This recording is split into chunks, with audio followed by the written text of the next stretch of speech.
Is there anything you think, when you look back, you could have done differently to prevent them from showing up and doing what they're doing here? No, they were coming anyway. It was all make-believe that we'd been at it. Every state had this. And look, I do think there has to be accountability in this.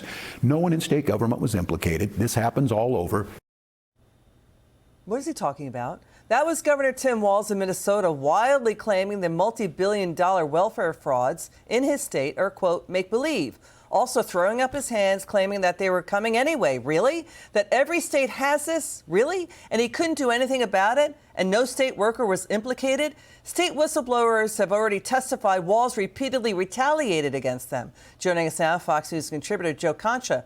Make-believe? Really? What do you think, Joe? I think that it's obvious what's going on here, Liz, which is that whether it's Governor Walz or whether it's Mayor Fry or whether it's Congresswoman Ilhan Omar, that there were billions of dollars that were siphoned out of COVID funds for things like autism centers that actually did not exist. And obviously, we also had learning centers that were literally misspelled that did not exist for children, also for hungry children, and giving food to people during COVID that obviously needed it most, especially children. All this stuff is now being exposed. And the reason why we see all these riots, all this unrest in Minneapolis is to distract from the fact that the governor of Minnesota, who is nearly a heartbeat away from the presidency as far as being the Democratic nominee for vice president, if Kamala Harris won, then that guy could have been your president one day. This is all distraction. Nothing more, Liz, and it's obvious what's going on here at this point. Yeah, you know, Joe, the other thing, too, is what's not make-believe are the state taxes and the property taxes going up and up and up to pay for everything. That's a double whammy to the state taxpayers there. You know, the president just named Colin McDonald the new assistant attorney general of national fraud enforcement. You know, Joe, a lot of the fraud started with Biden's overspending. Watch Democrat Pennsylvania Governor Josh Shapiro now throwing Joe Biden and Kamala Harris under the bus. Listen to this. When they got that infrastructure bill passed to provide the billions of dollars that were needed to plug everybody in, connect everybody in Pennsylvania. And do you know how many people, Scott, this many years later, have been connected to high-speed affordable internet thanks to President Biden's law in Pennsylvania? Zero.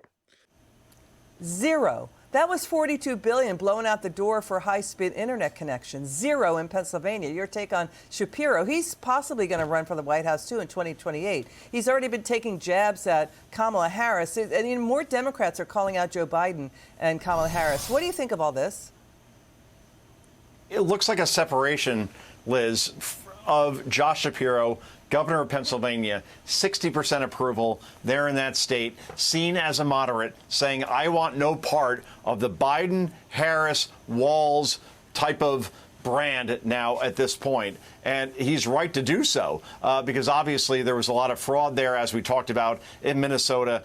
Kamala Harris, in her book, 107 Days, called out Shapiro incorrectly for saying that, wow, he wanted so much power as vice president, I couldn't take him on when, let's face it, she wouldn't bring him in as the vice president, as her number two, because he was too Jewish for voters in places like Dearborn, Pennsylvania. So now Shapiro is getting his revenge, and if he runs for president, if Democrats are smart enough to nominate him, he has a very good shot of, not a very good shot, but a decent shot, a better shot than every other Democrat out there running at this point, because at least the guy can make an argument, can come across as a moderate, and is popular in a purple state like Pennsylvania. But that's the brand now at this point. Walz, Harris, Biden is toxic at this point, Liz. Thank you so much, Joe Concha. We always love having you on to listen to you. Thank you very much.